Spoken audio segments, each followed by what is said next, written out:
akan ke sesi selanjutnya, yaitu talk show bersama dua narasumber kita yang tidak kalah hebatnya, yaitu Kang Hangga dan Kang Ilyas. Apakah sudah ada di Zoom meeting? Ya, sudah, moderator. Makasih. Siap, teman-teman semua. Halo Kang, gimana kabarnya nih? Alhamdulillah, semoga sehat. Siapa dulu nih yang tanya kabar nih? Boleh nih, siapa nih? Yang Ilyas nggak ada? Boleh nih, Kang. siapa dulu nih? Enggak. Oke. Siapa duluan? Saya duluan berarti ya? Boleh. Oke, nuhun Kang kesempatannya. Ya, kabar saya alhamdulillah sehat. Gimana nih buat moderator juga? Moderator ada 2 ya. Halo semuanya, selamat siang semuanya. Halo Kang. Halo Kang. Halo Kang, salam Oke. kenal. Kayaknya asiknya kita sama-sama nyunda kali ya. Cuma saya nggak bisa bahasa Sunda. Unpad, Bandung gitu. Kebetulan saya kampusnya di Unpad. Jadi mungkin ya bisa dikit lah Sunda mah.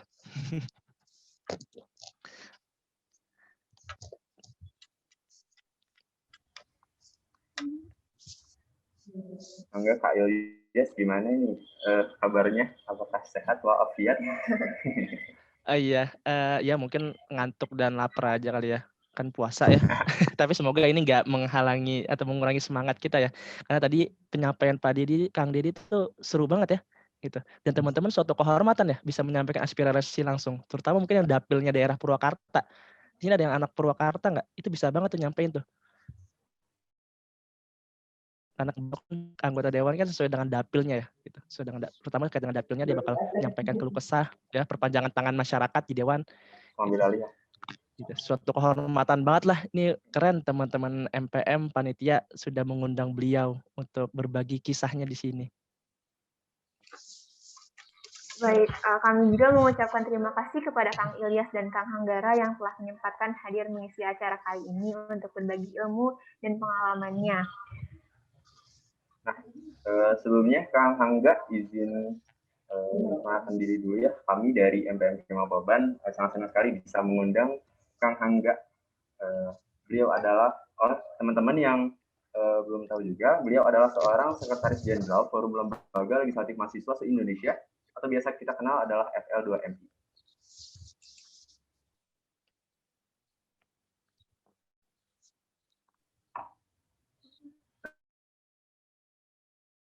Ini di sisinya, waduh, banyak banget riwayat organisasinya.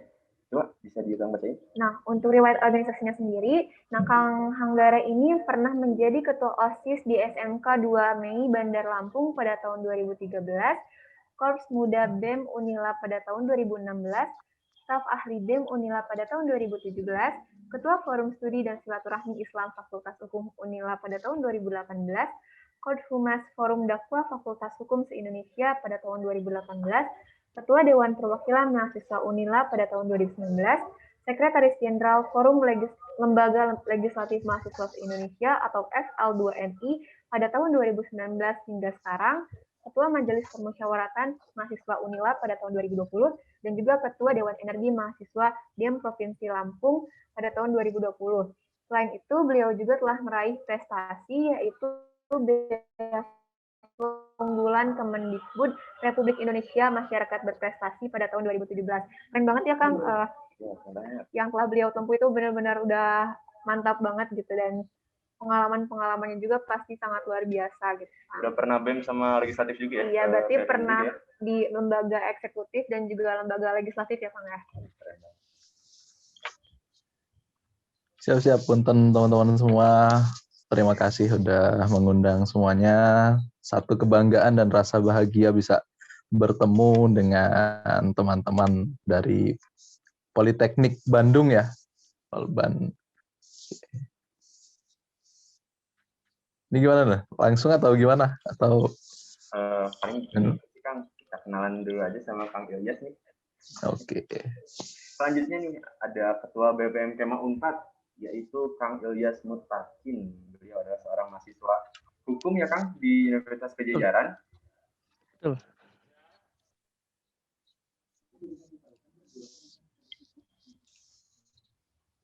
Nah, bisa dilihat ya oleh rekan-rekan semua. dari CV-nya, wah, udah banyak banget nih pengalaman kerja sama organisasinya. Bisa rekan lihat juga nih dari pengalaman kerjanya, Kang Ilyas pernah menjadi staf sekretaris di pemerintahan Depok. Itu gimana, Kang? Boleh sharing sedikit? Ya, jadi ini sini ada orang Depok nggak nih? Kalau ada, yuk kita say hi nih. Jadi saya kebetulan orang Depok dan dapat amanah ya sebagai staf tim sinergitas. Mungkin kalau di Jawa Barat itu ada namanya TU, tim akselerasi pembangunan, atau di DKI itu ada TGUPP, tim gubernur untuk percepatan pembangunan.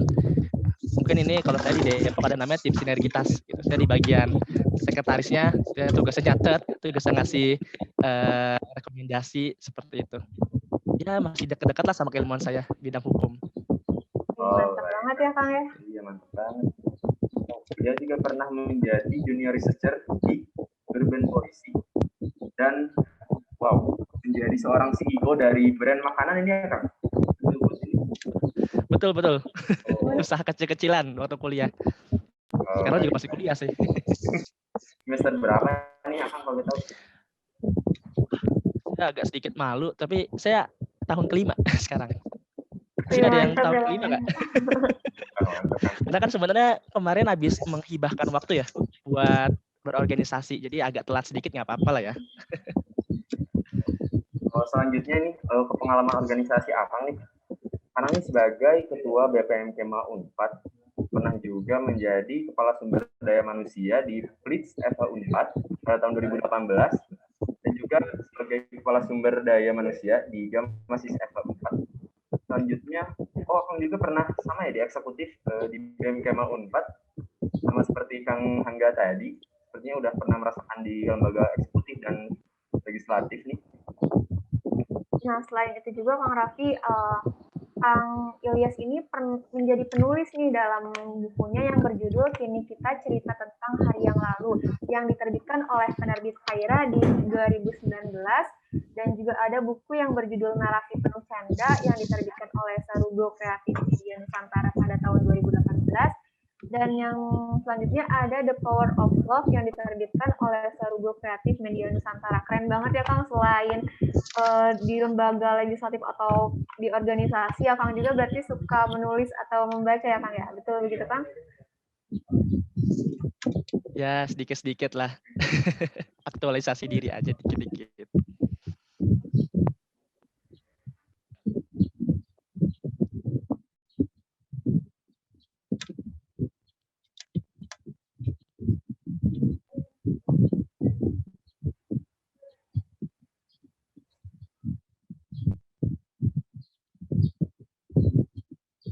Oke. Terima kasih Kang Hangga, Kang Ilyas. Mohon untuk salam kenal ya. Ini ada sedikit apa ya, animasi nih dari kita dari MPM Boban. Tayangkan ya. Pada operator.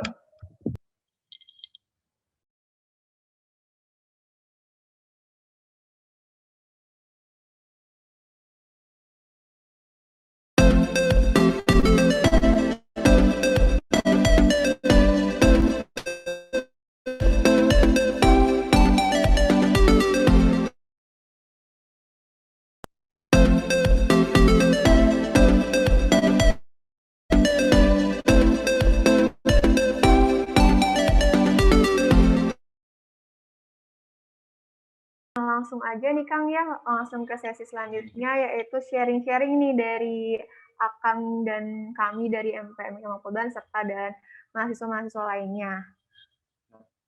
Yang saya penasaran Kang dari tadi nih, kan dilihat pernah ada di lembaga eksekutif, pernah ada di lembaga legislatif. Namun sebelumnya saya lihat itu Akang ini berkecimpung di dunia eksekutif nih. Gimana sih Kang cerita ataupun latar belakang mengapa Akang ini tertarik dengan legislatif di kampus, sedangkan awalnya itu dari BEM yang mana itu adalah lembaga eksekutif gitu Kang. Enggak, Kang Ilyas boleh.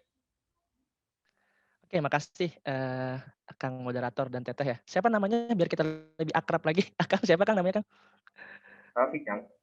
Kang Rafiq dan Teh siapa? Sama Teteh Dita. Teh Dita. Oke, Kang Rafiq dan Teh Dita, makasih atas kesempatannya. Ini ya, ada tadi pertanyaannya kait dengan kenapa pernah ada di eksekutif dan legislatif. Jadi sebenarnya pasti semuanya juga ngerasain ya. Di sini juga mungkin ada teman-teman himpunan dan teman-teman BEM yang hadir. Gitu. Dunia eksekutif, baik di himpunan atau BEM, itu kelihatannya lebih seru. Ya, exposure-nya banyak. Kalau ketika kita kerja, orang-orang tahu kita kerja. Gitu ya. Terus di sosial media aktif, ada aksi nasional, orang kenalnya BEM, gitu ya. Ada kontribusi di kampus, orang kenal BEM. Rektor, dekan, kenalnya BEM, kenalnya himpunan, gitu ya. Sekarang pertanyaannya, lembaga legislatif kedengeran nggak? Gitu. Nah, mungkin karena saya masih maba masuk ke BEM, yang saya lihat adalah itunya, gitu. Saya bisa mengaktualisasi diri, saya senang ketika saya bisa terapresiasi kinerja saya gitu. Tapi akhirnya makin lama saya makin ada keresahan. Kok dunia legislatif stagnan ya? Kok orang bilang dunia legislatif gabut ya? Apa benar nggak kedengeran nih kontribusinya gitu. Jadi kenapa saya pada akhirnya masuk ke dunia legislatif? Ya karena mungkin keresahan yang dibawa. Saya pengen dunia legislatif itu bisa setara sama BEM gitu. Orang-orang nggak nganggap remeh dunia legislatif gitu. Apa yang kita lakukan itu punya kontribusi besar loh buat Kema, buat keluarga mahasiswa gitu. Mungkin gitu sih Kang jawabannya. Jadi berawal dari keresahan aja terhadap dunia legislatif setelah melihat gemerlapnya BEM atau dunia eksekutif. Wih, mantap ya Kang. Berarti Akang tuh ingin bawa perubahan gitu, berarti challenging semangat ya buat Akang, dan Akang itu berarti udah menerapkan 5 fungsi dan peran mahasiswa nih yang agent of change gitu. Keren banget sih Kang ya. Nah, terima kasih ya Kang Ilyas nih. Saya juga penasaran nih dari Kang Hangga, boleh dong sharing-sharing juga. Pertanyaannya sama nih ya? Terkait itu ya? Ya. Kalau bicara masalah kenapa dulu pernah di eksekutif gitu, sebenarnya nggak jauh berbeda dengan Kang Ilyas ya. Sebenarnya ketika kita mahasiswa baru notabene-nya gitu, sebagai mahasiswa baru yang baru polos gitu kan. Ya memang itu yang kita lihat bahwa yang pertama ketika kita dikenalkan dengan BEM gitu kan, ada satu lembaga yang mungkin bisa dikatakan super power ya mungkin ya kalau di kampus gitu, kita lihatnya kok super sekali dalam setiap kegiatannya gitu kan, selalu dalam gerakan berbasis masanya juga selalu dalam skala yang besar gitu kan. Dan ketika semakin berjalan ke sini gitu, terutama di kampus saya di Universitas Lampung ya, kalau berbicara di Universitas Lampung, saya mulai bingung nih terkait keresahan pun mulai muncul di sana. Bagaimana sebenarnya pengawasan ini dari mana gitu, kok tidak pernah seimbang gitu secara pengawasannya gitu kan. Nah, berangkat dari keresahan yang ada gitu. Sebenarnya tidak jauh berbeda dengan Kang Ilyas ya terkait kenapa sih langsung kok sekarang justru joinnya ke lembaga legislatif gitu. Karena jiwa kita kan jiwa pejuang juga ya, ketika kita melihatnya itu, aduh ini kok lembaga legislatif kampusnya terkesan lebih sunyi nih gitu kan. Sedangkan kalau kita berbicara perannya harus ada fungsi controlling kan gitu kan. Fungsi controlling ya harus seimbang antara dua kekuasaan besar di kampus tentunya. Nah, maka dari itu, sedangkan dari situ barulah kita mencoba untuk masuk ke dalam ranahnya legislatif kampus. Mungkin itu sih kalau dari saya.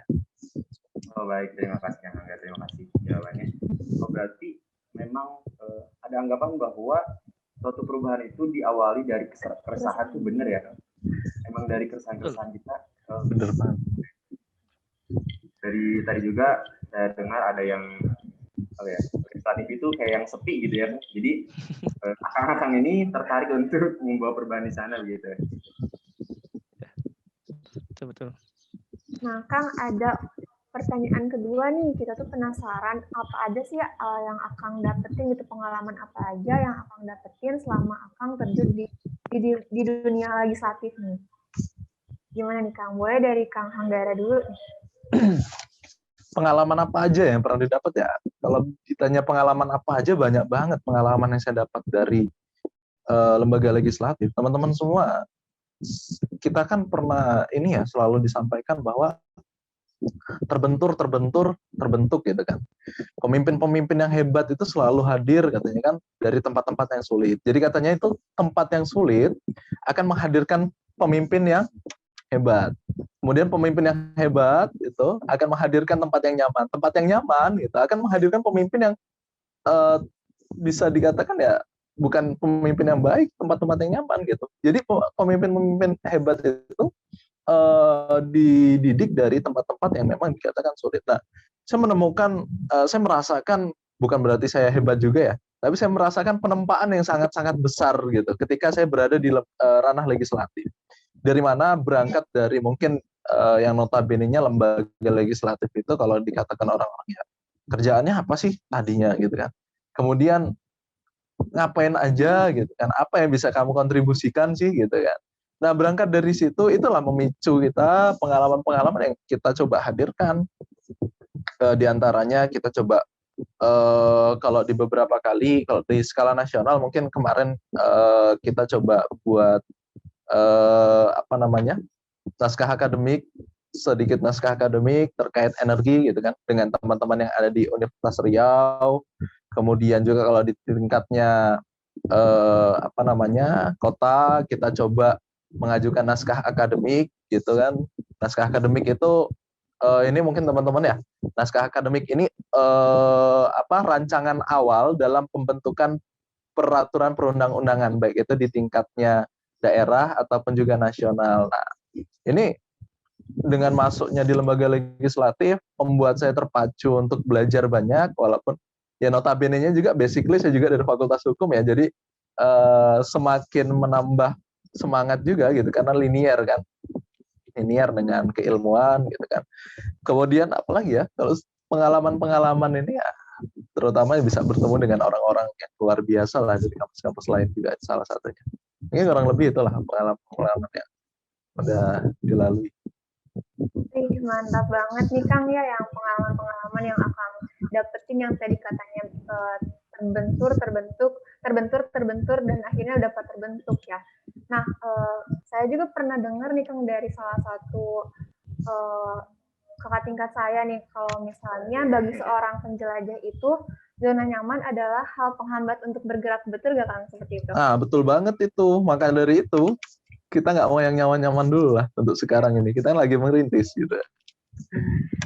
Nah betul ya Kang, sukses itu kan berawal dari setiap tantangan juga ya, bukan dari zona nyaman gitu ya Kang. Betul. Baik. Nah, penasaran juga nih, kan tadi Dita, Kang Angga, kalau saya penasaran Kang Yoyos bagaimana pengalaman-pengalamannya? Oke. Apa yang didapat ya, atau mungkin pengalaman-pengalaman selama memimpin lembaga legislatif. Kayak sebenarnya saya mau disclaimer dulu ya, karena ini forumnya forum legislatif gitu. Tapi walaupun teman-teman sini juga ada berbagai forum ya, saya juga pernah di UKM, di BEM tanpa membandingkan gitu ya. Jadi di legislatif itu saya belajar banyak terkait dengan hard skill. Gitu. Jadi mungkin kalau di organisasi lain kita cuma belajar soft skill terkait dengan decision making gitu ya, terus manajemen organisasi gitu ya, time management gitu, terus bagaimana kita mengagitasi seseorang, menginfluence seseorang gitu. Itu lebih ke soft skill. Kita mimpin BEM, kita mimpin UKM atau memimpin LDF gitu. Tapi ketika di BPM saya merasakan kita belajar hard skill teman-teman gitu. Kita mau ngetok palu itu nggak boleh asal, ya nggak sih Kang Hanggara ya? Ngetok palu 1 kali artinya apa, 2 kali artinya apa, 3 kali ketok artinya apa gitu. Terus kita pengen ngusir orang dari organisasi, misalnya ada orang yang nggak aktif, terus kita pengen nonaktifin gitu, itu ada prosedurnya. Cara kita masuk ke lembaga legislatif itu juga ada prosedurnya. Cara kita mempertanggungjawabkan apa kita sudah kerja ngapain aja, itu juga ada prosedurnya. Gitu. Terus kita juga belajar mungkin ada SK gitu ya. Dan saya ngerasa itu cuma ada di BPM, cuma ada di lembaga legislatif. Gitu ya. Hal-hal berbau teknis dan berbau akademis gitu ya. Saya berasa, saya di kelas saya belajar hukum, di luar kelas saya tinggal implementasi aja nih apa yang saya pelajarin. Gitu. Prakteknya lebih kerasa ya Kang ya, Kang Ilyas ya. Rasanya lebih kerasa gitu. Karena kita belajar hard skill teman-teman. Betul. Gitu. Dan itu yang paling kerasa. Dan ketika tadi bicara keresahan ya, saya juga mau ngasih quote juga deh. Saya suka banget dan terinspirasi ya selama beberapa tahun ke belakang sama quote, jagalah selalu keresahan. Karena dari keresahan kita selalu menghadirkan suatu perubahan. Kalau nggak salah Syekh Ahmad Yasin ya yang menyampaikan ini gitu. Dan inilah mengapa gitu, dimanapun kita berada, teman-teman harus punya keresahan gitu. Ya sebagaimana Kang Hanggara, sebagaimana saya dulu punya keresahan di dunia legislatif, kok gini-gini doang gitu. Dan ketika kita punya keresahan, kita bakal punya willingness ya, lebih untuk menghasilkan suatu perubahan, suatu kontribusi gitu. Kita harus resah dulu gitu. Itulah kenapa ya kalau teman-teman ngerjain tugas gitu ya, deadliners itu lebih terasa terinspirasi, lebih cepat ngerjain. Ya kalau misalnya Hamin 3 jam, Hamin 4 jam dikumpulin. Karena teman-teman udah resah gitu ya. Beda kalau ngerjain seminggu sebelumnya, nggak ada keresahan, masih lama waktunya. Gitu. Beda kalau teman-teman dari awal udah resah banget nih. Nah, saya harap dimanapun teman-teman berada selalu jaga keresahan tersebut. Di BEM, di lembaga legislatif, jaga selalu keresahannya, apa yang pengen dirubah. Itu apa yang menjadi kekurangan saat ini supaya teman-teman ini ada peluang untuk perubahannya. Gitu sih. Oke, baik. Terima kasih, Kang. Cukup ya tadi dari Kang Gayas. Berarti yang bisa saya tangkap tuh ada skill-skill yang nggak bisa didapetin di kursi akademik gitu ya, Kang.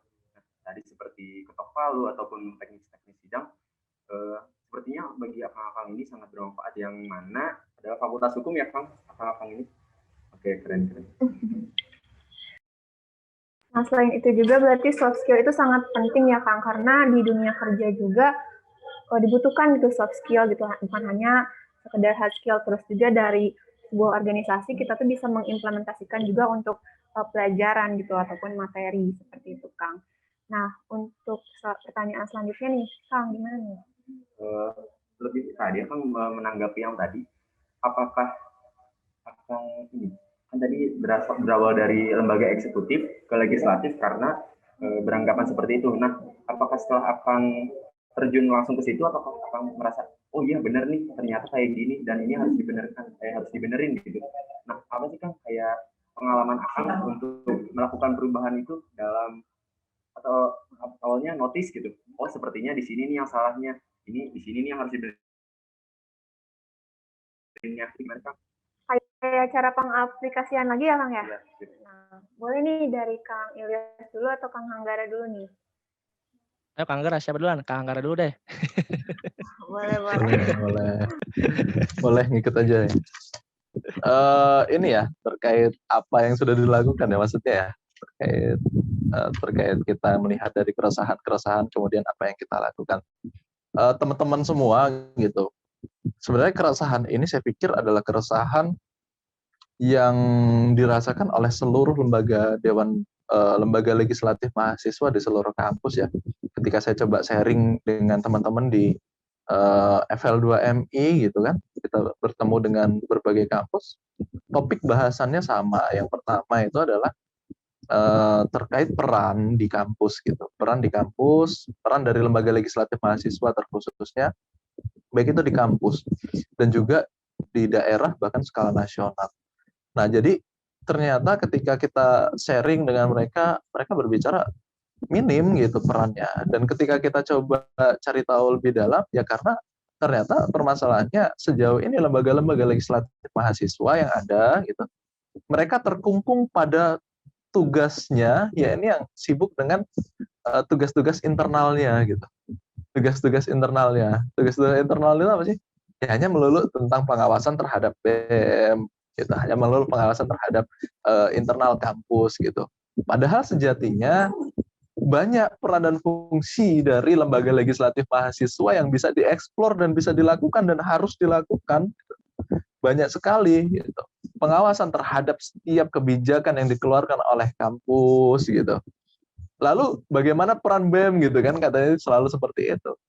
Yang selalu saya sampaikan adalah lembaga legislatif ini selalu berperan dalam hal pengawasan terhadap produk-produk hukum, terhadap kebijakan-kebijakan. Teman-teman legislatif inilah yang harusnya terdepan dalam apa? Mengkajinya, kemudian membedahnya dan segala macamnya. Nah, untuk di Universitas Lampung sendiri gitu, yang pertama permasalahan itu ya sedikitnya perannya gitu kan kurang terlihat dan segala macamnya permasalahannya, dan sehingganya di tahun 2019 sampai dengan sekarang kita hadirkan di sana ada namanya badan kajian. Kita khusus gitu, badan kajian sendiri kita bagi lagi dalam kajian kita baik itu skalanya di kampus, internal kampus, permasalahan di kampus, dan juga bahkan daerah gitu, daerah. Sehingga kita controlling juga terhadap kebijakan-kebijakan daerah gitu. Dan ini selalu saya sampaikan juga kepada yang mungkin di fakultas. Ini pun kita turunkan ya, kalau ketika kita berbicara ini KEMA atau KM gitu kan. KM ini kan tingkat universitas. Kita ada fakultas-fakultas dan ini kami turunkan kepada fakultas-fakultas untuk pengawasan di fakultas itu pengawasan terhadap yang linear terhadap keilmuannya. Contoh di fakultas pendidikan. Teman-teman fakultas pendidikan kita arahkan untuk apa? Pengawasan terhadap kebijakan-kebijakan di daerah yang bersifatnya itu pendidikan gitu. Tentang pendidikan kita coba arahkan ke sana. Kemudian fakultas apa lagi? Pertanian, ternakan dan segala macamnya gitu. Nah, itu yang coba kita hadirkan. Sehingga perannya pun lebih besar. Kemudian selanjutnya terkait banyak mahasiswa yang tidak mengenal lembaga legislatif mahasiswa. Saya pikir gini teman-teman semua, ketika mereka tidak mengenal, ini berkorelasi terhadap regenerasi dari lembaga legislatif mahasiswa yang ada di kampusnya. Gitu. Kenapa saya bicara seperti itu? Ketika pada dulu, gitu kan, dulu di awal mahasiswa baru saya tergabung di lembaga eksekutif, gitu. Saya sudah belajar di sana terlebih dahulu, saya sudah mengenal lebih dalam gitu. Saya sudah mengenal, oh ternyata lembaga eksekutif ini seperti ini loh. Oh ternyata mereka ada kekurangan di sini. Oh ternyata mereka ini yang menjadi kelebihannya yang harus dimaksimalkan. Oh ternyata inilah yang bisa kita jadikan evaluasi. Namun untuk lembaga legislatif bagaimana gitu? Mahasiswa bisa melakukan itu ketika orang-orang yang tergabung dalam lembaga legislatif itu adalah orang-orang baru gitu. Enggak tahu nih, teman-teman semua yang ada di MPM, baru atau sudah pernah tadinya tergabung di MPM? Ada yang udah, ada yang baru ya Bang. Ada yang baru, ada yang udah lama. Udahnya juga. Dulu sebagai apa? Mungkin di SMA-nya ya, di SMA-nya gitu. Jadi Oh iya ya, di ini ya. MPS ya atau apa ya? MPK ya. MPK ya, MPK ya. Nah, kurang lebih seperti itu teman-teman semua. Tapi ketika kita, itu kan ranahnya SMA ya, gitu kan. Tapi ketika kita berbicara di ranah kampus dan ini berbicara tentang legislatif mahasiswa, gitu kan, ada sesuatu hal yang harus kita pelajari. Sehingganya kalau di dulu kita magang, gitu kan, ada magang kita buka. Dulunya belum ada gitu. Dulunya belum ada dan banyak sekali lembaga legislatif mahasiswa yang menutup dirinya untuk membuka magang untuk adik-adik terutama mahasiswa baru gitu kan. Kalau di BEM kan mungkin eksekutif gitu, BEM ataupun lembaga eksekutif lainnya mereka selalu buka kan ketika ada mahasiswa baru gitu, operator pun dan segala macamnya. Itu sebagai salah satu sarana memperkenalkan. Dan ketika mereka sudah mengenal lebih dalam, saya percaya bahwa akan ada perbaikan-perbaikan terhadap sumber daya manusianya dan juga kepada organisasi secara keseluruhan. Nah, kurang lebih itu sih sebenarnya yang coba kita hadirkan, gitu kan. Terlepas dari inovasi kegiatan-kegiatan dari lembaga legislatif yang lainnya. Gitu. Nah, mungkin itu kurang lebih teman-teman semua. Mantap banget. Berselaras juga nih sama acara kita kali ini ya. Tadi gimana, Kang Ilyas? Apakah pertanyaan yang sama?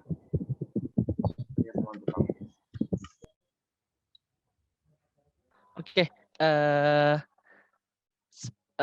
saya coba cerita dulu kali ya. Kalau misalnya ketika awal-awal membuat atau masuk organisasi, kita kan pasti punya manajemen organisasi ya. Gitu. Yang pertama kita ada planning, ya POLC ya. Planning, organizing, leading, controlling gitu ya. Gitu. Ketika kita memplanning organisasi, kita paham nih gitu. Alur berpikirnya atau mungkin keresahannya apa sih? Gitu. Oh, keresahan pertama dari legislatif yang saya tangkap adalah lembaga legislatif ini kurang eksis, gitu. Orang-orang nggak kenal. Ya, tadi saya sebenarnya udah cerita ya, dekan, rektor, atau mungkin mahasiswa biasa belum tentu kenal BPM. Gitu. Artinya ini ada pertanyaan, kerjanya BPM nggak kedengeran, atau mungkin emang nggak kerja, gitu ya. Atau mungkin setiap orang masih merasa, saya nggak mau update-update kerja, nanti sangkanya ria. Cukuplah saya kerja saya dinilai sama Allah aja atau sama Tuhan gitu ya. Saya takutnya kalau dinilai sama manusia itu nantinya ngurangin pahala gitu. Ya gimana ya? Tapi intinya dari satu hal itu saya ngerasa oh eksistensi ini harus dibenerin nih gitu. Saya masukin satu value. Pertama eksistensi gitu. Terus yang kedua saya juga secara singkat saya punya value terkait dengan kekeluargaan, intimacy gitu. Kita merasa setiap organisasi harus jadiin rumah gitu, harus jadi tempat pulang gitu ya. Harus jadi tempat untuk nyaman kita tumbuh kembang gitu. Makanya mungkin di istilah-istilah secara internal tuh ada oh ini ayahnya nih, ini bapaknya nih, ya, ini omnya nih, ini tantenya nih. Itu sampai bercandaan begitu gitu. Saking kita deketnya gitu. Nah, selanjutnya mungkin tadi ada juga terkait dengan cerdas gitu. Visi saya salah satunya adalah cerdas gitu. Seperti yang tadi saya sudah sampaikan, BPM itu bukan cuma soal soft skill tapi dia hard skill gitu. Dia harus bisa punya narasi, punya argumentasi, bisa menjawab permasalahan, bagian dari solusi gitu. Itu juga harus kita bekalin gitu. Jadi orang-orang yang tadinya nggak tahu apa-apa masuk ke BPM, kita pastikan dia tahu peraturan-peraturan, dia tahu hierarki peraturan perundang-undangan, ya. Dia tahu fungsi lembaga itu ngapain aja. Dia tahu wewenang itu ngapain aja, gitu ya. Dia tahu do and dance-nya ngapain, gitu ya. Terus, nah dari beberapa value ini coba saya telurkan lagi gitu. Oh, kalau namanya LFA ya, kalau teman-teman pernah belajar gitu ya, logical framework analysis gitu ya. Kalau kita menyusun secara planning gitu ya, ini ada OKR-nya tuh, objective key result gitu. Kita punya proker gitu ya. Terus proker ini dinilai berhasil ketika berapa kali sih dilaksanain gitu. Atau mungkin sasaran siapa sih? Gitu kan pasti teman-teman menyusunnya itu ya. Gitu. Saya waktu itu nyusun bahwasannya namanya posting sosial media gitu ya di official account BPM itu harus 3 kali lipat dari tahun sebelumnya. Saya ngitung tuh 5 tahun ke belakang. Oh tahun 2019 BPM-nya cuma 60 postingan dalam 1 tahun. Saya hitung. Oh 2018 itu cuma 47 gitu. 2018 atau awal-awal Instagram itu cuma 35 gitu. Sedangkan di zaman saya di-boost sampai 210. Ini nih bisa di-update nih, update gitu. Ini nih ada isu besar nih, update 1 kali 24 jam langsung naik gitu ya. Kita bikin keributan, kita bikin clickbait gitu biar orang-orang tahu BPM kerja gitu ya.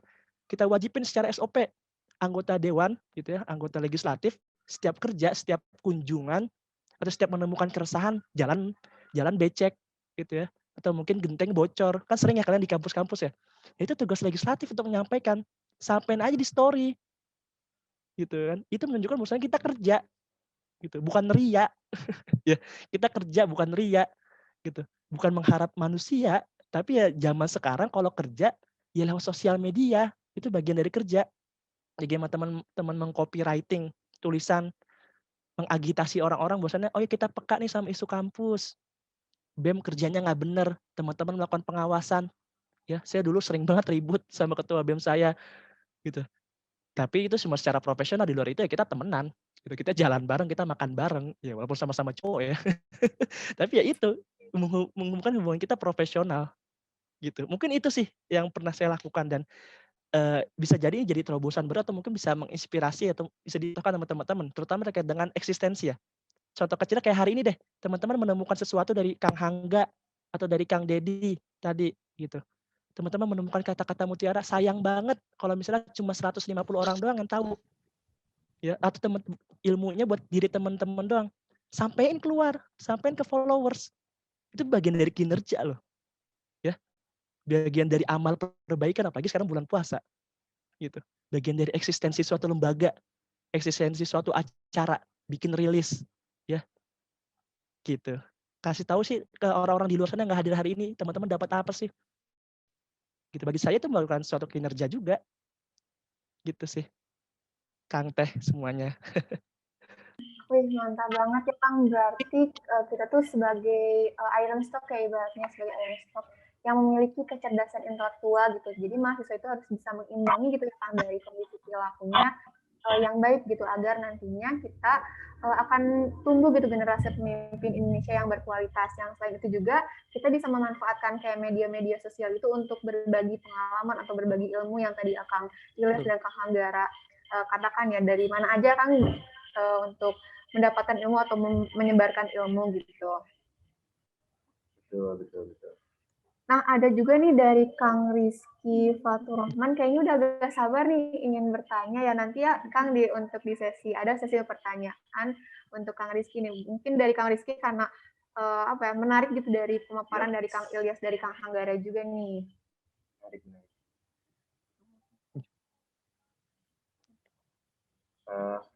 Lanjutkan ke yang saya pertanyakan juga nih. Apa pandangan Akang ketika ini pandangan Akang ya kan ketika suatu lembaga legislatif itu dipandang sebelah mata saat Akang ini pernah dieksekutif kan, Akang pernah dieksekutif. Nah, apa sih pandangan Akang saat dieksekutif dan saat Akang sudah di legislatif? Akang jelaskan.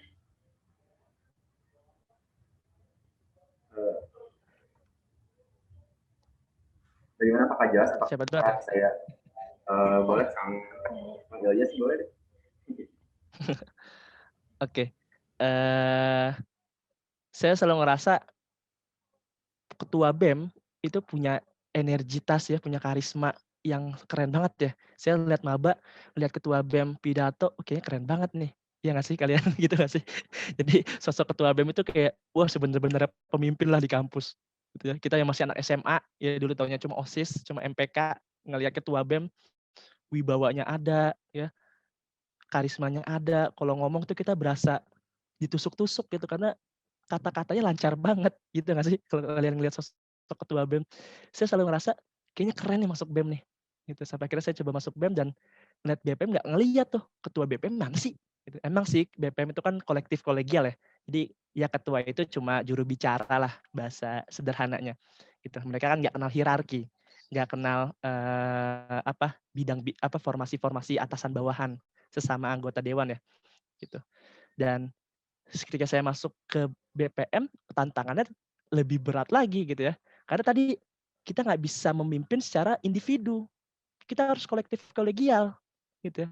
Yang kalau mau menggolkan sesuatu, ayo kita ngobrol dulu nih, kita ngobrol dulu, musyawarah dulu nih. Gitu. Itulah makanya saya nggak tahu ya, mungkin ya saya kira semuanya sama gitu ya, umum. Karena konsep legislatif kan yaitu suaranya suara mayoritas, nggak bisa kita kerja sendiri gitu ya. Ada masing-masing fraksi, mungkin bisa kita secara individu, tapi kalau secara lembaga, ya kita harus musyawarah mufakat untuk mengambil keputusan. Gitu. Jadi itulah mengapa saya tahu, oh BPM lambat merespon isu karena sibuk di internalnya, gitu ya. Berantem mulu kerjaannya, gitu ya kan, nggak satu frame, gitu. Atau mungkin secara keilmuan masih kurang, gitu.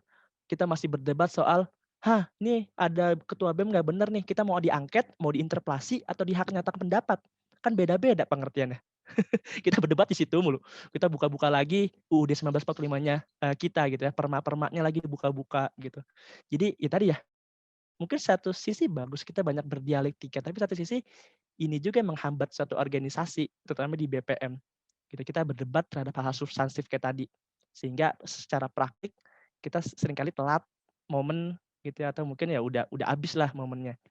Itu sih perbedaan yang saya masukin ternyata lebih banyak tantangannya, challenging banget nih mimpin BPM gitu dibanding BEM yang oke gue atasan gitu. Oke aing atasan, maneh kan bawahan.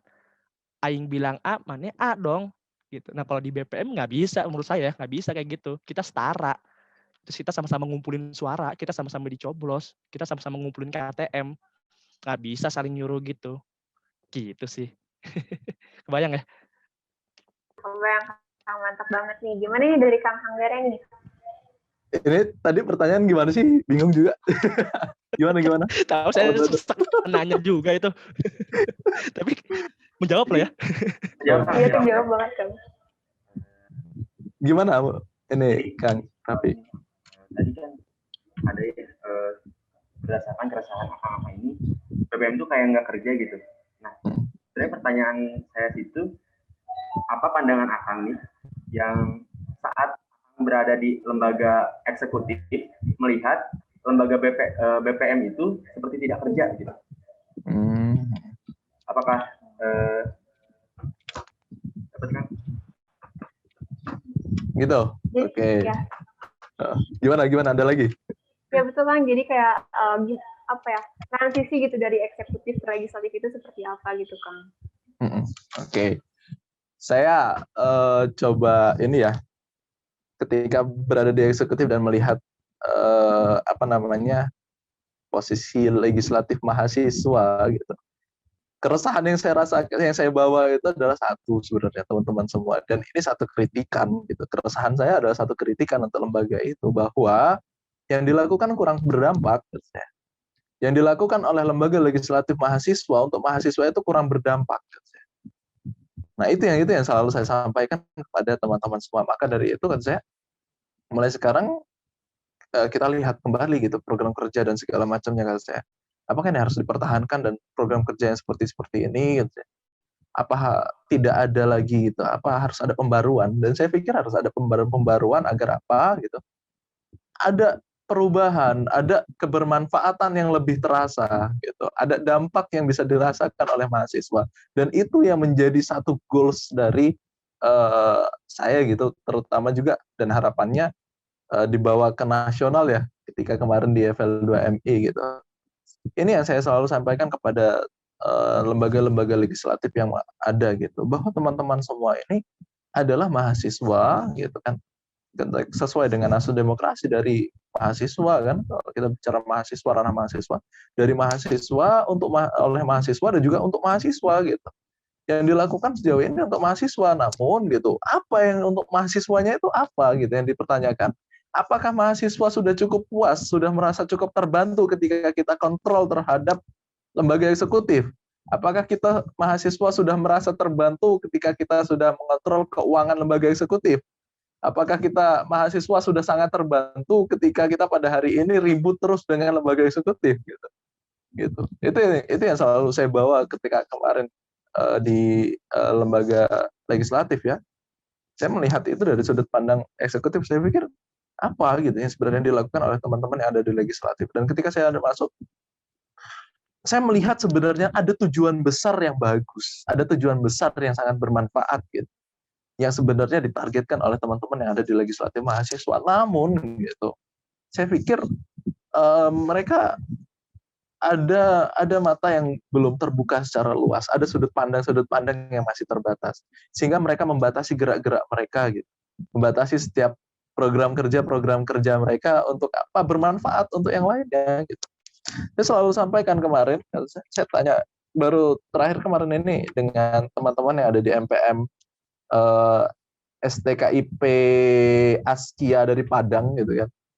Saya tanya kepada mereka gitu, teman-teman, berapa satu universitas, satu kampus ini mahasiswa dari STKIP? Kurang lebih katanya sekitar 2.000 sampai 3.000. Berapa mahasiswa yang ada berapa yang tergabung di Majelis Permusyawaratan Mahasiswa di KM-nya? Sekitar 30-an gitu. Maka berarti udah jelas satu orang itu mewakili sekitar kalau 30-an, 3.000 berarti sekitar 300-an kan. Maka pada hari ini teman-teman semua harusnya bergerak atas dasar memang keterbutuhan dari mahasiswa kan saya.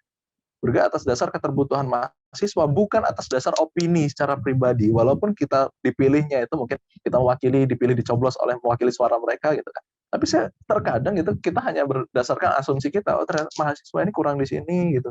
Nah, itu kepentingan-kepentingan itu gitu yang seharusnya itu bisa disalurkan ataupun diadvokasikan oleh lembaga permusyawaratan mahasiswa atau lembaga legislatif mahasiswa yang notabene-nya adalah sebagai representasi dari mahasiswa gitu. Kembali lagi, dari mahasiswa, oleh mahasiswa, dan untuk mahasiswa. Nah sekarang yang harus dipertanyakan kepada kita semua, untuk mahasiswa yang mananya? Dan kebetulan di sini saya lihatnya ada dari berbagai hima gitu kan. Ada dari berbagai hima, ada dari berbagai UKM, kemudian ada BEM juga gitu kan. Nah disinilah peran dari Majelis Permusyawaratan Mahasiswa, gerakannya harus berbasis dari teman-teman yang ada di sini, dari berbagai lapisan mahasiswa yang ada di keluarga besar mahasiswa di Polban gitu kan. Nah jadi kalau dulu ketika saya melihat, nah, berbasisnya gitu, value yang saya bawa ya di situ, titik poinnya adalah goalsnya saya ingin semuanya lebih berdampak gitu. Saya ingin berdampak kepada mahasiswa secara keseluruhan gitu. Nah sehingga mereka yang mengatakan nggak kenal gitu, kenal itu karena mereka nggak merasakan dampaknya dari kinerja kita gitu. Nah saya lebih menekankan kepada teman-teman yang lalu dan seluruh lembaga legislatif mahasiswa adalah kita bekerjanya atas dasar keterbutuhan dan kebermanfaatan mahasiswa. Mungkin itu sedikit kurang lebihnya. Kan? Mantap banget, Kang, keren banget. Berarti dari penguatan lembaga legislatif itu sendiri, ya gimana kita untuk mengoptimalkan kinerja kita gitu, yang tadi seperti kan lembaga legislatif itu nilai apa ya, memiliki nilai-nilai keadilan nih. Berarti kita tuh gitu, apa saja yang kurang, yang tidak berkesinambungan atau apa saja yang bertentangan, berarti kita tuh harus bisa apa ya, ibaratnya menjadi wakil gitu, perwakilan kan, kita tuh perwakilan dari mahasiswa-mahasiswa yang mana suara-suara mahasiswa itu harus dapat tersampaikan gitu, agar dari peran eksekutif juga dapat apa ya, dapat benar di ini ya, temennya ada dirinya gitu, jadi kontrol eksekutif mahasiswa dan hanya sebatas itu gitu. Banyak, ada masalah parkir, ada masalah sarana dan prasarana dari kampus, mungkin ada masalah UKT atau pembayaran dan SPP dan segala macamnya. Itu menjadi tugas semuanya dari perwakilan mahasiswa yang ada ini gitu. Teman-teman lah yang bisa menjembatani, mereka punya masalah dan kita lah menjembatani antara masalah yang mereka bawa dengan solusi yang kita cari. Solusinya seperti apa? Kita jembatannya. Baik, Kang, terima kasih nih, Kang. Ada pertanyaan yang selanjutnya nih, Kang, dari Kang Raffi. Jadi Kang, tadi itu pandangan-pandangan Akang ya saat di eksekutif atau saat sudah di legislatif juga nih. Kan kita pasti apa ya, melakukan seperti peninjauan ke isu-isu sosial maupun di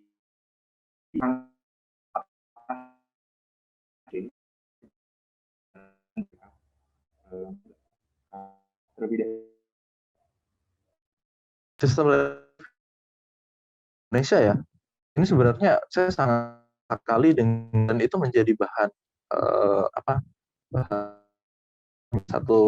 bahan tulisan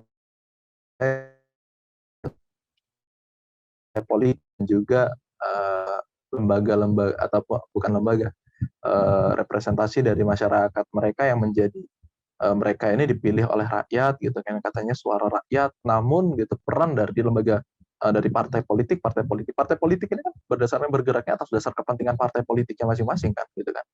Tapi saya berpikir dulu kan, saya ini bagaimana, kenapa ketika mereka sudah menjabat kenapa tidak dilepaskan aja partai politiknya sehingga tidak ada lagi keterlibatan partai politik dalam atau perwakilan parlemen gitu kan. Itu yang menjadi salah satu bahan diskusi juga kita dulu gitu di Unila terkait kondisi legislatif yang ada di Indonesia. Tapi kalau secara keseluruhan ya kalau kita berbicara baik, saya pikir banyak yang harus diperbaiki lah untuk lembaga legislatif kita. Prosesnya juga, kemudian dari yang dilakukan gitu. Kinerjanya itu berbasis apa sebenarnya? Berbasis kebermanfaatan atau berbasis pada tujuan secara personal mereka gitu. Kegiatan-kegiatan atau program kerja yang mereka lakukan. Itu kan kita jadi sebuah evaluasi bagi legislatif yang ada di Indonesia ya. Nah, gitu. Oh, gitu. Oh, baik. Berarti menurut ini sudah berjalan cukup baik ya kan, setelah melihat dari sistem ada di Indonesia ini. Kang Ilyas sepertinya udah nggak sabar nih pengen menjawab nih. Boleh? Aduh, iya ini menarik ya, karena tadi kalau Kang Hanggara udah punya tulisan juga, saya bisa tergerak juga bikin papernya terkait dengan sistem legislatif di Indonesia saat ini ya. Tapi saya lebih senang melihat dari sisi praktiknya aja kali ya, gitu. Jadi beberapa bulan ke belakang memang saya sedang aktif di birokrasi gitu ya. Saya ya beraktivitas di birokrasi pemerintah ya, gitu, di pemerintah Kota Depok gitu, sedikit banyak bersentuhan dengan DPRD ya, dengan dinas-dinas terkait gitu. Dan ya pasti semuanya pernah dengar ya, kalau misalnya ya Raden, Akang Teteh moderator, Talita, Erina, ya Mela atau semua yang hadir di sini pernah mendengar slogan bahwasannya organisasi mahasiswa itu miniatur negara gitu ya. Ya pernah dengar ya, kurang lebih seperti itu ya.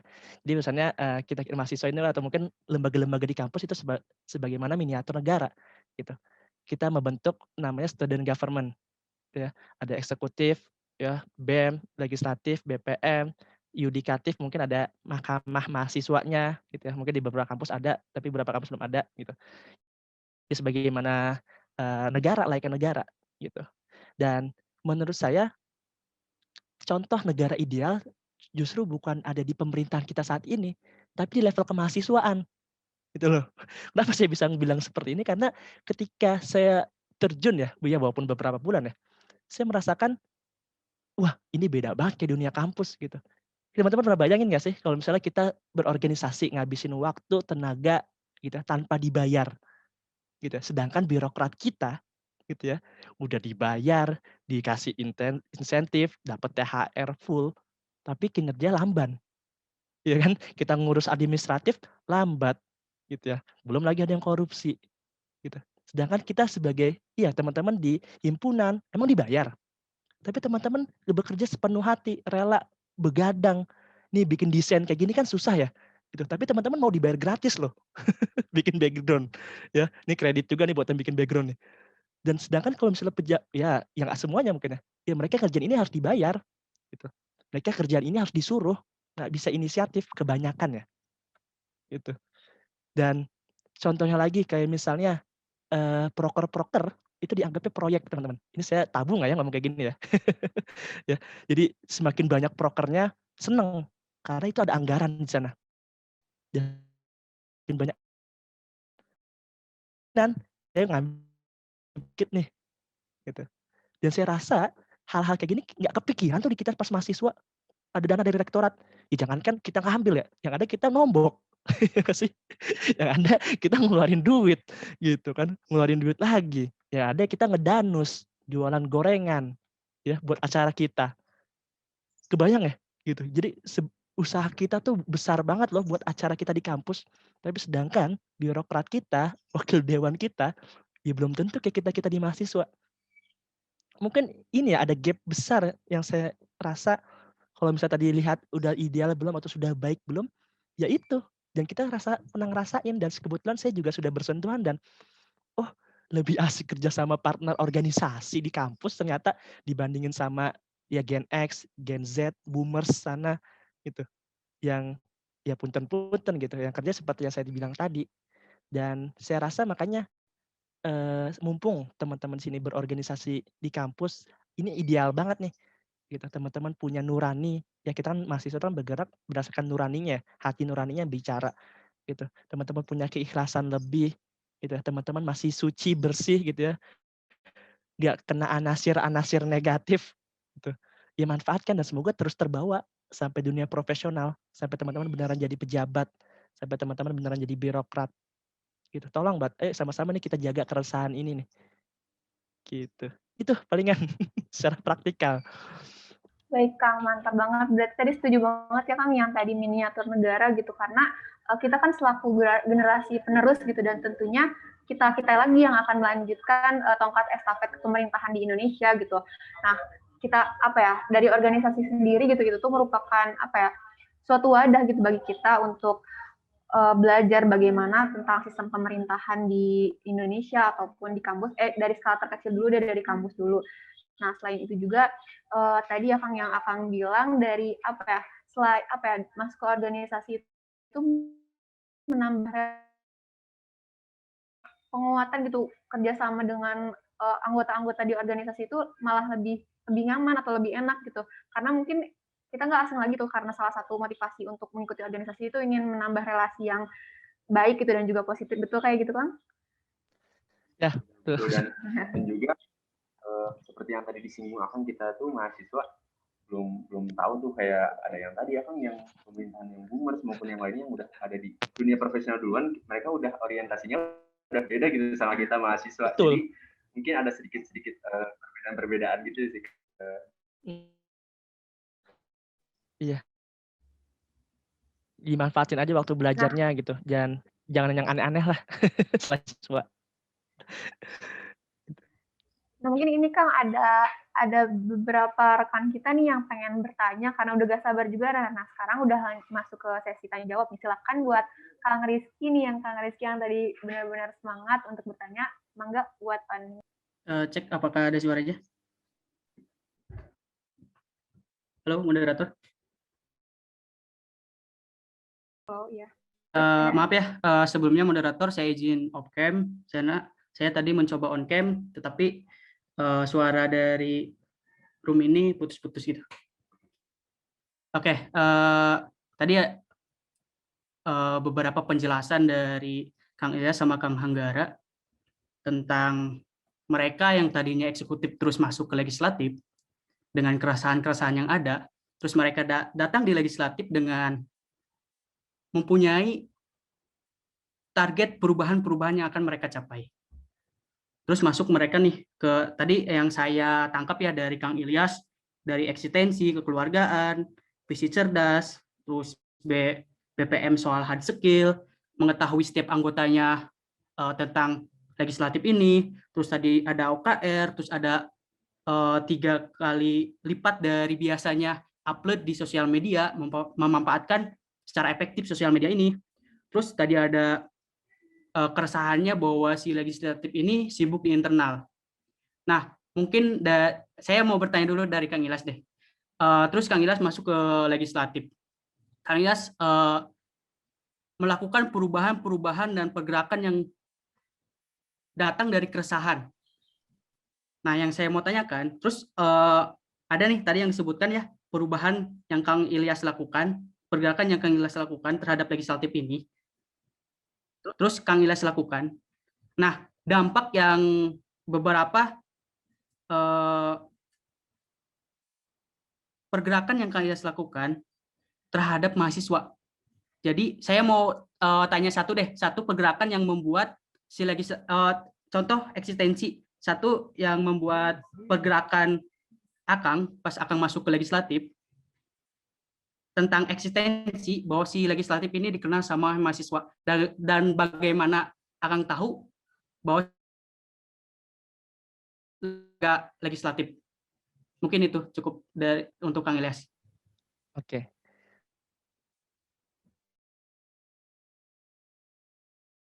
Berarti mungkin contoh konkretnya Iya, kali ya, lagi ya. Berarti saya jawab dulu ya. Jadi tadi ya ketika nyusun perencanaan itu ada namanya objektif kiri, salah satunya itu terkait dengan saya menghitung juga secara detail followersnya dalam 1 tahun meningkat berapa sih, gitu ya. Terus postingan viral itu kali sih dalam setahun yang harus kita capai, gitu. Saya mencatat sampai sedetail itu, termasuk Instagram pribadi saya. Karena bagaimanapun juga ketika saya muncul di Instagram, saya bukan seorang Ilyas Mutakin aja, tapi saya juga sebagai pejabat publik, gitu ya. Jadi segala tindak tanduk saya, apa yang keluar dari Instagram saya bisa jadi publik menganggap itu jawaban dari BPM, jawaban dari organisasi. Makanya mungkin saya pilih-pilih tuh waktu itu, setahun ke belakang tuh, pilih-pilih apa yang perlu diupload. Kalau di tag-tag saya juga milih-milih tuh, karena kadang kan orang kan menganggapnya lain gitu. Nah, ketika bulan Oktober saat rame-ramenya isu RUU PKS, sahkan RUU PKS ini mungkin teman-teman juga rame ya, gitu. Jadi dulu Alkisah gitu ya, Alkisah ketua BEM kami gitu ya, itu mengupload dukungan video di BEM-SI gitu. Dan itu viral gitu. Dan ternyata selidik itu nggak diomongin dulu nih sama mahasiswa di kampus gitu. Jadi kalau di undang-undang kami, di aturan dasar kami, segala kebijakan politik luar negeri itu harus ngobrol dulu ya, harus forum musyawarah dulu gitu, baru menyatakan sikap gitu. Nah, ada prosedur yang dilanggar di sini nih gitu. Maka akhirnya kami bergerak gitu ya dengan hak angket ya, terus kami tampil dan alhamdulillah di situ kami mendapatkan dukungan gitu, mendapatkan dukungan dan support moral dari mahasiswa gitu. Karena kita nggak bicara RUU PKS itu dari sisi pro kontranya. Saya nggak menilai kalau pro itu nyata legalin zina atau negatif itu karena ini mah pro seks kekerasan, ini mendukung kekerasan. Kita nggak ngomongin itu. Tapi BPM di sini bergerak untuk menyelidiki ada kesalahan aturan yang dilanggar, ada prosedural yang dilangkahin gitu. Dan itu mendapatkan respon positif dari masyarakat ketika BPM mencoba mengusut hal tersebut. Dan ini pertama kalinya kita menggunakan hak ya kalau nggak salah, hak interpelasi. Jadi kita panggil ketua BPM-nya, ya ketua BPM-nya udah mendapatkan segala bulian, ya udah kira kita panggil juga di forum, kita buatin forum interpelasi, kita tanya-tanyain. Sampai kita menunjukkan sikap, satu, postingannya dicabut, yang kedua permintaan maaf secara umum, yang ketiga segera mengadakan konsolidasi. Dan itu semua dipenuhin. Dan baru kali itu saya ngerasa secara pribadi BPM ternyata punya bargaining position yang kuat nih di mata keluarga mahasiswa, di mata mahasiswa. Gitu. Sebelumnya pekerjaan BPM nggak ada yang pernah dengar, nggak ada yang pernah lihat. Gitu. Dan selain itu juga tadi ya karena saya fokusnya ke media, ya tadi saya maintain banget pergerakan followers gitu ya, meningkat sekitar 1.000 followers loh Instagram officialnya gitu, likes-nya juga naik loh, engagement-nya, atau mungkin follower saya juga cukup signifikan gitu, sampai mungkin secara tagline, secara slogan saya dijulukin bapak legislatif gitu ya, bapak Kema Unpad gitu, karena emang ya kerjaannya ngeritik mulu, untuk kerjaannya saya ria lah, bahasanya ria kerjaan BPM mulu gitu, karena itu bagian dari tugas gitu. Mungkin itu secara konkretnya, Kang. Apa yang coba pernah dilakukan dan itu bisa berdampak besar lah saya kira. Ada tanggapan mungkin? Izin menanggapi boleh, Kang? Ya. Yes. Oke, tadi ada satu kegiatan ya yang membuat si legislatif ini meningkat. Nah, yang mau saya tanyakan lagi, berarti kan, mohon maaf Kang, mau nanya, Akang sekarang masih menjabat atau tidak ya? Saya sudah tidak menjabat, jadi terakhir Desember 2020. Nah, berarti Akang sekarang tidak menjabat ya? Yang mau saya tanyakan, kekurangan Akang pas menjabat yang harus diperbaiki, kan sebelumnya banyak perubahan. Pasti kan dari banyak perubahan juga pasti ada kekurangan, dan ada harus perbaikan. Nah, pas Akang lengser nih dari jabatannya, kekurangan apa yang itu sensitif buat diperbaiki untuk kedepannya buat kepengurusan? Terima kasih, Kang. Ya ini pertanyaannya bagus ya. Jadi sekaligus saya juga berasa di fit and proper test lagi nih. Terkait dengan kekurangan secara individu ataupun secara keorganisasian. Nah, tapi gini, ketika tadi ya saya bisa contohin kekurangan, salah satunya adalah ketika saya update sesuatu, pada tadi saking aktifnya saya di sosial media, gitu. Orang mengira, oh ini sikapnya seorang Ilyas Mutakin atau sikapnya lembaga, gitu. Karena ketika ini sikap lembaga, kita harus ngobrol dulu di internal. Jadi pernah satu ketika teman-teman saya di internal organisasi itu menganggap seperti itu, gitu. Oh itu mah sikapnya Ilyas, gitu. Jadi pernah saya ngekritik BEM, gitu. Terus BEM-nya marah lah, ternyata itu nggak objektif lah. Terus apa yang saya kritik itu subjektif dan nggak berdasarkan fakta dan data.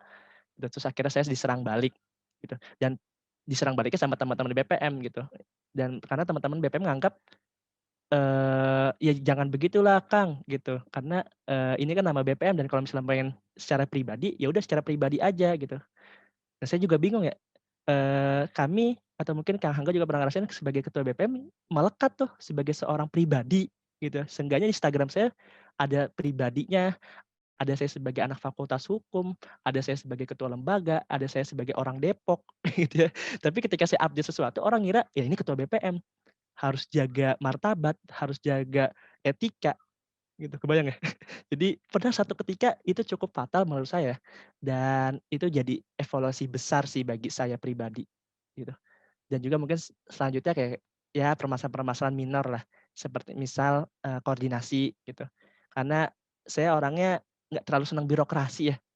Jadi karena pengennya cepet, terus nggak mau kehilangan momentum, akhirnya ada beberapa prosedur ya, yang tadi yang saya bilang, kalau BEM aja ngelanggar prosedur, mungkin saya ngelanggar prosedur di internal. Kita harus ngobrol-ngobrol dulu nih, tapi saya ada jalur cepetnya sampai akhirnya itu mendapatkan kritikan. ya ada resikonya lah kalau misalnya kita mengambil sesuatu. Itu sih palingan secara minor dan secara mayornya, kurang-kurangan yang dulu pernah saya lakukan secara profesional. Baik Kang, makasih banyak nih atas jawabannya. Terus makasih Nuhun. juga buat di atas pertanyaannya. Gimana nih dari Kang Hanggara? Apakah ada tanggapan nih Kang? Apa nih tanggapan yang mana dulu? Yang pertanyaan. Boleh nih Kang Rizky nih, boleh diulangi lagi pertanyaannya? Oke. Oh, terkait tadi ya, Rizky ya? Sebelumnya saya ucapkan terima kasih ya dari jawaban dari Kang Ilyas, sangat membuat wawasan saya meningkat gitu dari hal-hal pengalaman gitu. Terus yang mungkin gak beda jauh dari pertanyaan dari yang saya sampaikan ke Kang Ilyas buat Kang Hanggara. Yang tadi satu kegiatan yang membuat si legislatif ini terkenal atau eksistensinya naik.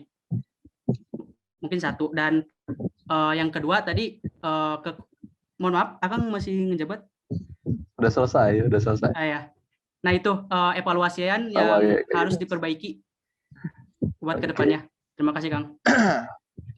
Yang pertama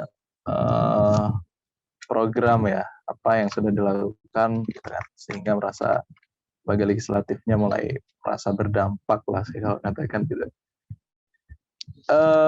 Apa ya, mau coba saya contohkan ya, mungkin satu contoh aja lah. Kalau contohnya kita bantu mahasiswa yang nggak bisa bayar UKT, kita coba jaring gitu, kurang lebih ini permasalahan di mahasiswa, kita coba jaring siapa mahasiswa di Universitas Lampung nggak bisa, yang kesulitan bayar UKT gitu.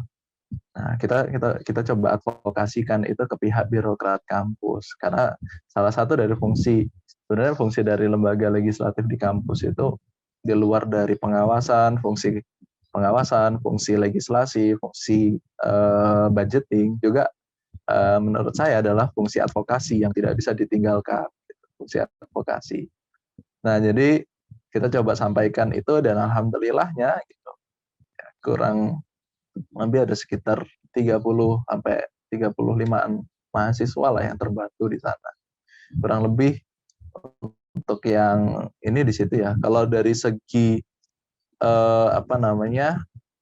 untuk peningkatan dari segi media sosial dan segala macamnya, mungkin karena iklimnya pada saat itu juga gitu kan, dari saat itu adalah mungkin kurang lebih sama ya masa saya menjabat dengan Kang Ilyas gitu. Saya menjabat di 2019 dan 2020. 2019 sebagai ketua Dewan Perwakilan Mahasiswanya, dan di 2020 sebagai ketua Majelis Permusyawaratan Mahasiswanya.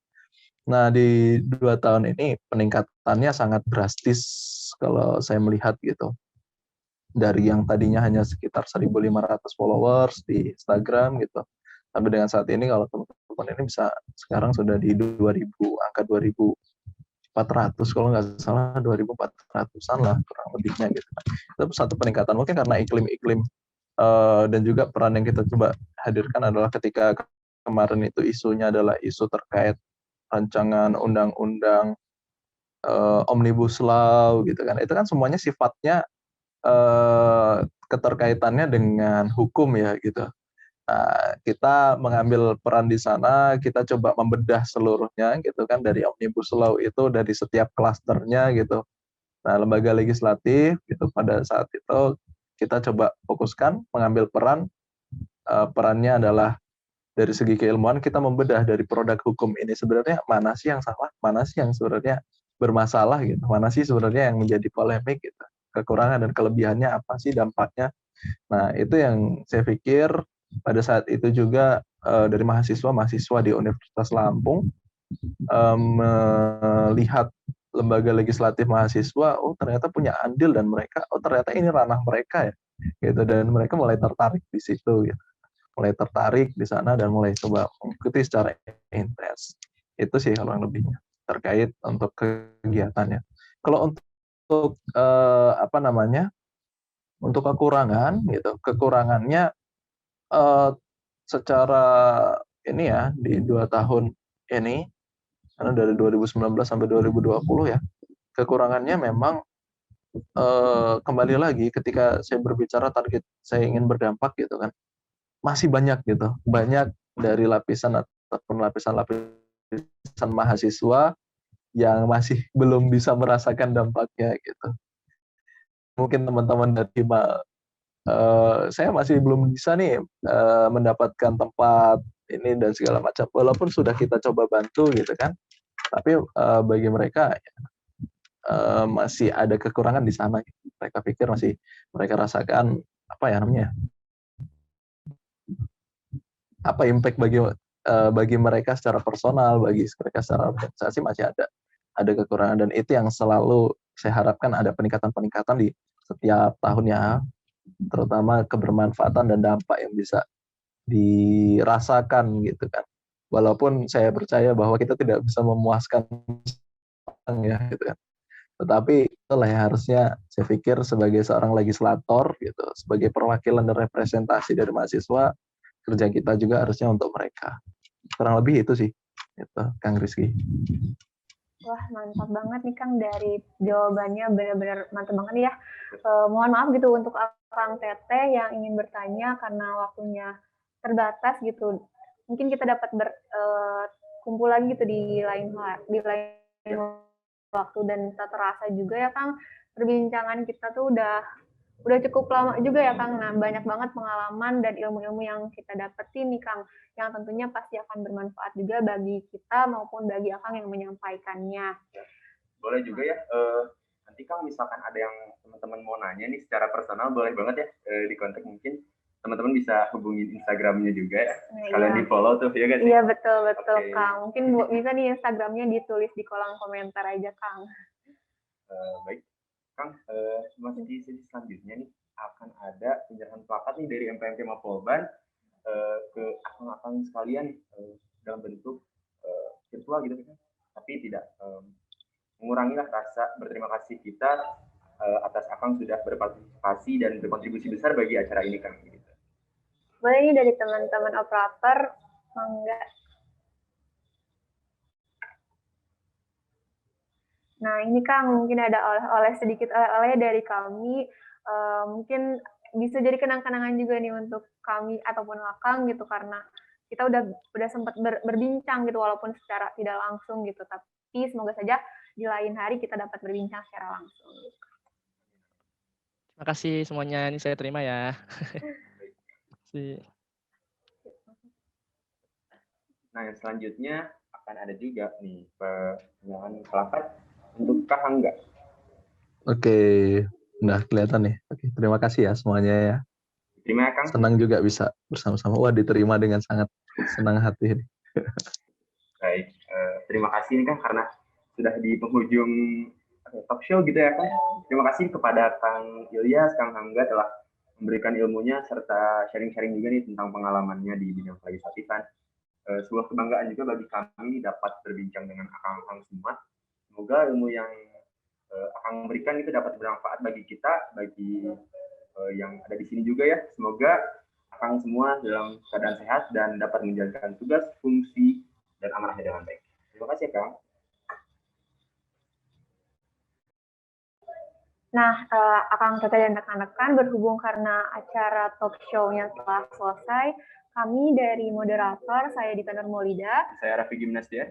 Pamit undur diri, mohon maaf apabila ada kesalahan, dan kami kembalikan ke MC. Terima kasih. Terima kasih semuanya. Ini foto bersama nggak ada nih? Oh, boleh Kang. Boleh. Foto bersama nggak ada ya? Boleh Kang. Foto bersama nih. Berkenang-kenangan sama Kang Hangga juga nih. Ya Kang ya? Siap, Kang Ilyas. Boleh nih kita foto bersama nih dari operator, gimana? Mungkin boleh dibantu oleh operator ya.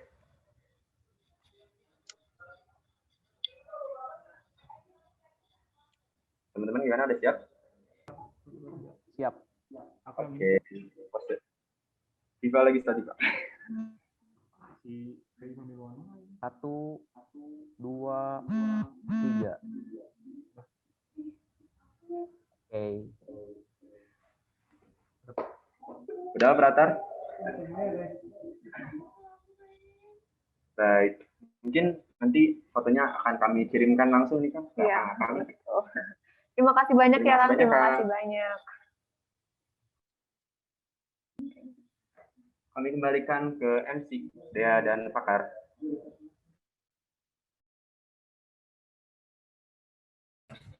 Oke.